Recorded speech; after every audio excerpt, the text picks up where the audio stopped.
Bismillahirrahmanirrahim. Bismillahirrahmanirrahim.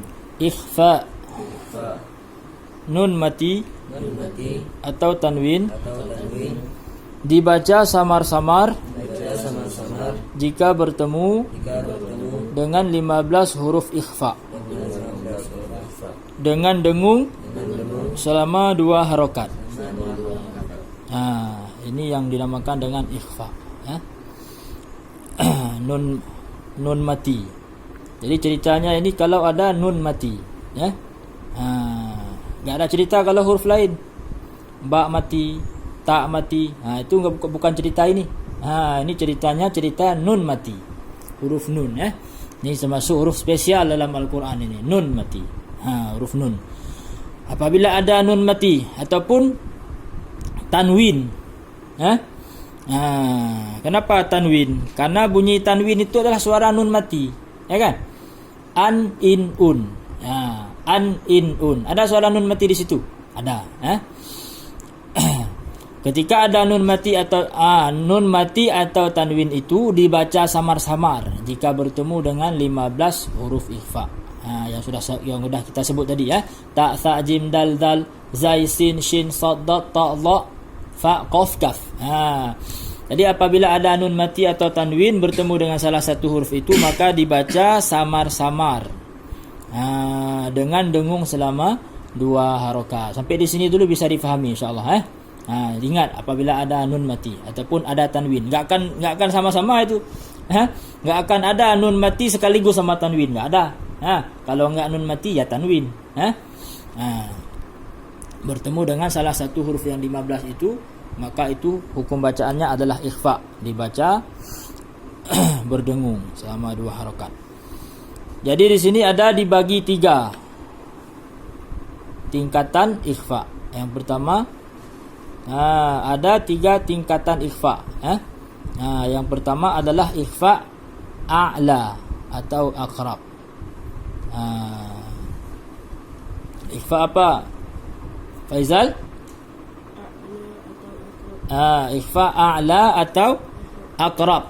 Kapan itu terjadi ikhfa a'la atau aqrab? Ketika nun mati ataupun tanwin jika bertemu dengan 3 huruf ikhfa. Jadi di sini huruf ikhfanya 15 dibagi menjadi 3 bagian, menjadi 3 tingkatan. Yang pertama a'la atau aqrab. Itu ada 3 hurufnya. Huruf ta, huruf dal atau huruf ta. Simak dulu. Kemudian yang kedua. Yang kedua adalah ikhfa awsat. Awsat. Awsat maknanya ni pertengahan. Kalau a'la tadi tinggi, tingkat tinggi dah. Atau aqrab yang lebih dekat. Awsat pertengahan. Ini ada 10 huruf nanti dimasukkan ke ikhfa awsat. Kemudian ikhfa apa satu lagi? Yang di halaman 13, ikhfa adna atau ab'ad. Adna itu yang rendah, tingkatan rendah, atau ab'ad yang jauh. Ini 2 huruf saja, qaf dengan kaf. Ada 3 pembagian huruf ikhfa. Bisa diingat itu. Ini enggak ada dalam pelajaran kitab tajwid Melayu, enggak ada khalis, ya kan? Enggak ada dibahas, enggak ada dibagi seperti ini. Ini ada pembagian seperti ini. Yang pertama ikhfa a'la atau aqrab, 3 huruf, ta, dal, ta. Kemudian yang terakhir ada 2, qaf sama kaf. Yang enggak masuk yang pertama sama yang terakhir masuk ke tengah-tengah, yang nomor 2 yang 10 huruf. Nah, kita baca. 1 ikhfa a'la atau aqrab. Baca. 1 ikhfa a'la atau aqrab. Nun mati atau tanwin jika bertemu dengan ta, dal atau ta. Cara pengucapannya ketika menyuarakan nun mati, ujung lidah hampir menyentuh pangkal 2 buah gigi atas. Maksudnya 2 buah gigi atas, sesuai posisi makhraj ta, dal dan ta. Itu penjelasannya. Cara pengucapannya ketika menyuarakan nun mati, ujung lidah hampir menyentuh pangkal dua buah gigi. Gimana itu? Ujung lidah. Mana ujung lidah? Ujung lidah. Lidah ada ujungnya kan? Ujung lidah hampir, tidak menyentuh, hampir aja. Hampir menyentuh pangkal dua buah gigi atas. Mana gigi atas, Rifki? Gigi yang atas kan? Gigi ada atas, ada bawah. Hampir menyentuh, mungkin tersentuh juga mungkin nanti. Dikira-kira saja. Sesuai posisi makhraj ta, da dan to. Dengar Ustaz baca, nanti kita baca sama-sama. Contoh yang pertama adalah yang huruf ta. Bismillahirrahmanirrahim. Jannatin tajri min tahtiha al-anhar. Jannatin. Nanti dirasakan sendiri ketika baca tin itu. Tin ketika didengungkan. Di situ letak dengungnya nanti di. Tin, ujung lidah dengan gigi atas itu hampir bersentuhan. Kalau tidak dikontrol langsung bersentuhan terus itu. Ya kan? Coba jangan langsung bersentuhan. Karena tadi disampaikan apa? Hampir, hampir menyentuh pangkal. Yang mana pangkal? Pangkal dua buah gigi atas. Pangkal. Bukan ujung gigi. Ujung lidah dengan pangkal gigi. Pangkal gigi itu di atas letaknya kan? Awal tumbuh gigi dari atas kan? Bukan ujung ni. Tapi di dalam. Lidah itu di dalam gigi sana yang dekat dengan gusi. Di situ. Fala taj'alu lillahi andadan wa antum ta'lamun. Kemudian yang huruf ta. Fantalaqu wa hum yatakhafatun. Di fan fan nun mati bertemu dengan ta. Yang tadi fala taj'alu nun mati bertemu dengan dal. Yang pertama nun mati bertemu dengan ta. Boleh kita baca sama-sama ya. Dengar Ustaz baca dulu, boleh baca sama-sama. Jannatin tajri min tahtiha al-anhar. Jannatin tajri min tahtiha al-anhar. Kemudian yang contoh nun mati bertemu dengan dal, andada. Fala taj'alu lillahi andadan wa antum ta'lamun. Fala taj'alu lillahi andadan wa antum ta'lamun. Kemudian yang contoh nun mati bertemu ta. Fantalaqu wa hum yatakhafatun. Fantalaqu wa hum yatakhafatun. Ini dia yang dinamakan dengan ikhfa a'la atau aqrab. Dengan 3 huruf ta, dal, ta. Kita lanjut dulu. Ikhfa awsat. Kita baca nun mati atau tanwin jika bertemu dengan salah satu dari 10 huruf ikhfa di bawah ini. Jika bertemu dengan salah satu dari 10 huruf ikhfa di bawah ini pada waktu mengucapkan nun mati, sikap lidah atau bibir dipersiapkan menempati makhraj huruf yang dihadapi. Ini yang biasa kita dengar ini. Ketika ingin mengucapkan nun mati, maka lidah ataupun dipersiapkan menempati makhraj huruf yang akan dibaca itu. Saihatin. Ketika didengungkan, maka mulutnya langsung dipersiapkan pada makhraj itu. Sudah ancang-ancang, tahu ancang-ancang? Sudah ancang-ancang mau baca huruf sa. Saihatin. Ketika dengung itu, mulut kita sudah posisi dalam ingin mengucapkan huruf sa. Di situ dengungnya. Khalil. Sini kamu simak, jangan simak kartu bulanan. Langsung kita baca lihat hurufnya dulu. Huruf tha, kemudian huruf jim, zal, zai, sin, shin, sad, dad, dha, fa. Ada 10 huruf langsung kita baca contohnya. Bismillahirrahmanirrahim. Ini sa ni dibaca 5 harakat kan? Kenapa dibaca 5 harakat ini? Dino? Sa? Karena mad. Kenapa Rifki? Mad wajib. Mad wajib ni. Sa. Mad asli bertemu dengan hamzah dalam satu kata. Mad wajib 5 harakat dibaca. Walaupun di atas ni tidak ditulis tanda pedang itu. Makanya tanda pedang itu pembantu saja. Jangan berfokus pada tanda-tanda. Kita harus tahu sendiri. Sa ni enggak boleh baca 2 harakat. Ini mad wajib dibaca 5 harakat. Saihatin sayyibatin wa abkara. Baca. Saihatin sayyibatin wa abkara. Perhatikan dulu tin ada tanwin bertemu dengan huruf tha. Maka tin di sini hukum bacaannya adalah ikhfa. Kenapa? Karena tha adalah huruf ikhfa. Tin, dan ikhfanya ikhfa apa di sini? You know? Ikhfa awsat. Ikhfa pertengahan. Maka ketika kita baca tin, kita dengungkan dengan siap-siap membaca tha. Tin tha. Tin tha. Kita baca lagi.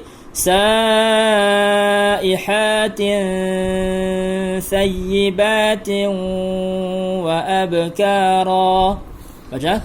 Saihatin sayyibatin wa abkara. Ada dengung satu lagi tu di tiu. Kenapa tiu itu dibaca dengung, Khalis? Karena tanwin berjumpa dengan huruf waw. Hukum bacaannya ikhfa. Tiu. Idgham bi gunnah. Kenapa idgham bi gunnah? Karena waw adalah salah satu huruf idgham bi gunnah. Lanjut contoh berikutnya yang huruf jim. Qalu ya Musa inna fiha qauman jabbarin. Baca. Qalu ya Musa inna fiha qauman jabbarin.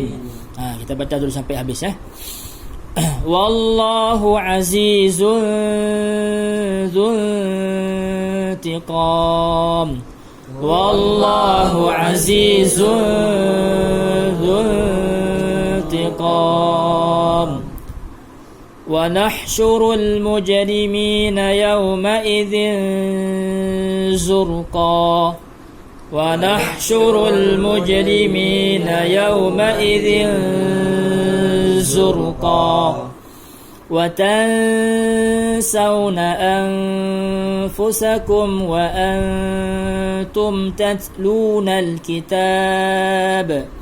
Wa tansawna anfusakum wa antum tatluna al-kitab.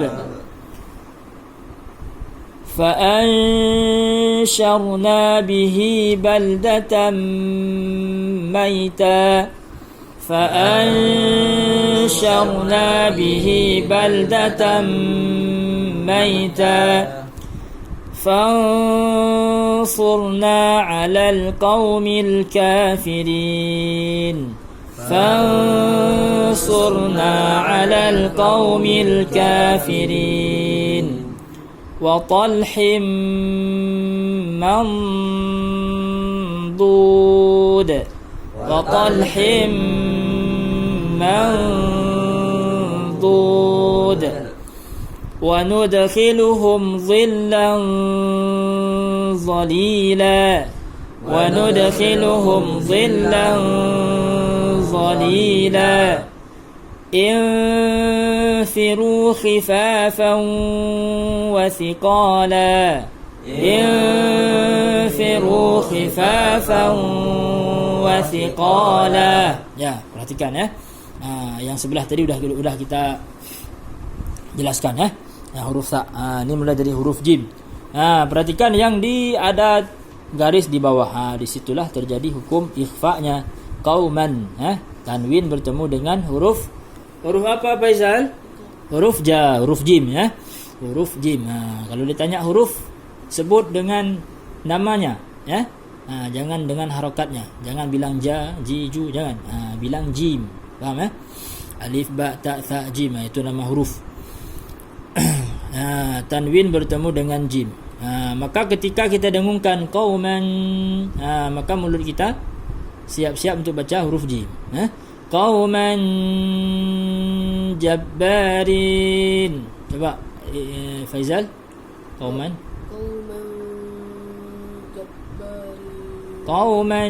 mana posisi mulut ketika membaca jim?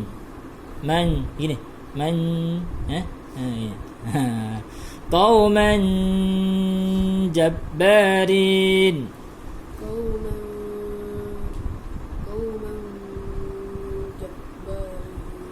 Coba Khalil. Qauman jabbarin. Sudah pas itu. Insyaallah Kemudian huruf zal, azizun. Tanwin bertemu dengan huruf zal ya. Azizun. Beda dengan jim tadi. Karena masing-masing makhrajnya. Masing-masing makhraj hurufnya sendiri-sendiri. Azizun. Gimana tu? Baca Khalis. Azizun bintiqam. Ya. Zun. Yang zunnya ikhfa lagi. Ikhfa dengan huruf ta. Kemudian huruf zai. Yauma idzin zurqa. Zin, di zin ini. Dengungnya nanti ikut kepada makhraj huruf zai. Yauma idzin zurqa. Coba Rifki. Yauma idzin zurqa. Ya, yauma idzin. Kemudian huruf sin. Ikhfa dengan huruf sin. Watan sauna. Baca sama-sama. Watan sauna. Watan. Gitu. Coba dibaca dengan dengan makhraj huruf lain, pasti enggak bagus. Coba mau baca watan sauna tapi dengan huruf jim nanti. Watan sauna. Enggak, pasti enggak masuk. Ancang-ancangnya huruf jim. Mau dibaca sin tapi nanti. Watan sauna. Enggak bisa. Tetap nanti harus dengan makhrajnya sendiri. Baru betul. Watan sauna. Lagi. Watan sauna. Kemudian huruf shin ya. Fa'ansharna.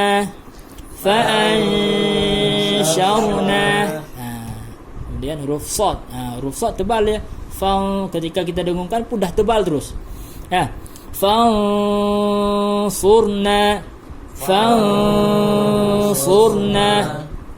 Kemudian huruf dad. Ini tebal juga. Mandud.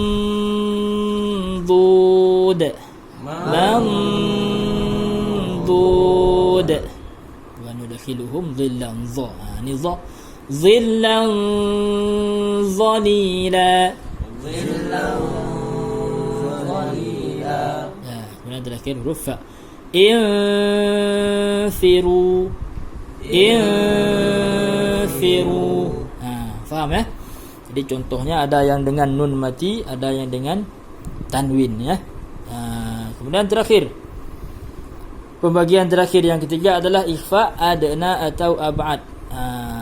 Yaitu nun mati atau tanwin bila bertemu dengan huruf kaf atau qaf, dua saja yang masuk kepada pembagian adna atau ab'ad.